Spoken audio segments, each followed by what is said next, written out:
बिस्मिल्लाहिर्रहमानिर्रहीम। शुरू अल्लाह के नाम से जो बड़ा मेहरबान निहायत रहम वाला। ਇਹ ਕਮ ਸੇ ਕਮ ਉੱਥੇ ਜਦੋਂ ਵਰਕਸ਼ਾਪ ਵਿੱਚ ਜਾਣਗੇ ਸਟੇਜ ਦੇ ਉੱਤੇ ਹੀ ਹੁੰਦੇ ਆ। ਤੁਹਾਡੀ ਮੈਂ ਮੁਲਾਕਾਤ ਇਹਨਾਂ ਨਾਲ ਕਰਾਉਂਗਾ, ਇਨਸ਼ਾਅੱਲਾ ਤੁਹਾਡਾ ਦਿਲ ਖੁਸ਼ ਹੋ ਜਾਏਗਾ।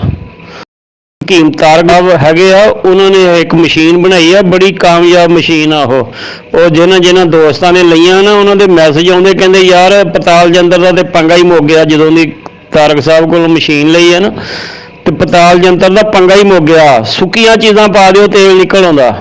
ਮੈਂ ਕਿਹਾ ਯਾਰ ਮੈਂ ਵੀ ਲਾਂਗਾ, ਦਿਆਲਗੜ੍ਹੋਂ ਜਾ ਕੇ ਲੈ ਲਾਂਗਾ। ਵਰਕਸ਼ਾਪਾਂ ਦੇ ਮੇਰੇ ਕੋਲ ਨਹੀਂ ਜਾਇਆ ਗਿਆ, ਐਤਕੀ ਮੈਂ ਉਮੀਦ ਆ ਕਿ ਜਾਊਂਗਾ ਮੁਲਤਾਨ, ਤੇ ਉਹਨਾਂ ਨਾਲ ਗੱਲ ਕਰਕੇ ਮੈਂ ਲਾਂਗਾ ਮਸ਼ੀਨ। ਉਹਨਾਂ ਨੇ ਐਸੀ ਤਿਆਰ ਕੀਤੀ, ਆਪ ਹੀ ਸੋਚ ਸਾਜ ਕੇ ਤਿਆਰ ਕੀਤੀ ਆ।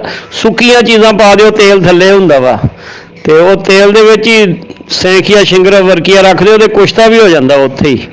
ਅੱਗ ਬੜੀ ਮੁਨਾਸਬ ਸਿਲੰਡਰ ਦੀ ਉਹਨਾਂ ਨੇ ਦਿੱਤੀ ਆ, ਬੜੀ ਕਾਮਯਾਬ ਮਸ਼ੀਨ ਬਣਾਈ ਉਹਨਾਂ ਨੇ। ਅੱਲਾਹ ਪਾਕ ਉਹਨਾਂ ਤੇ ਰਹਿਮਤ ਕਰੇ, ਹੋਰ ਤਰੱਕੀਆਂ ਦੇਵੇ। ਬਹੁਤ ਅੱਛੇ ਹਕੀਮ ਉਹ ਵੀ।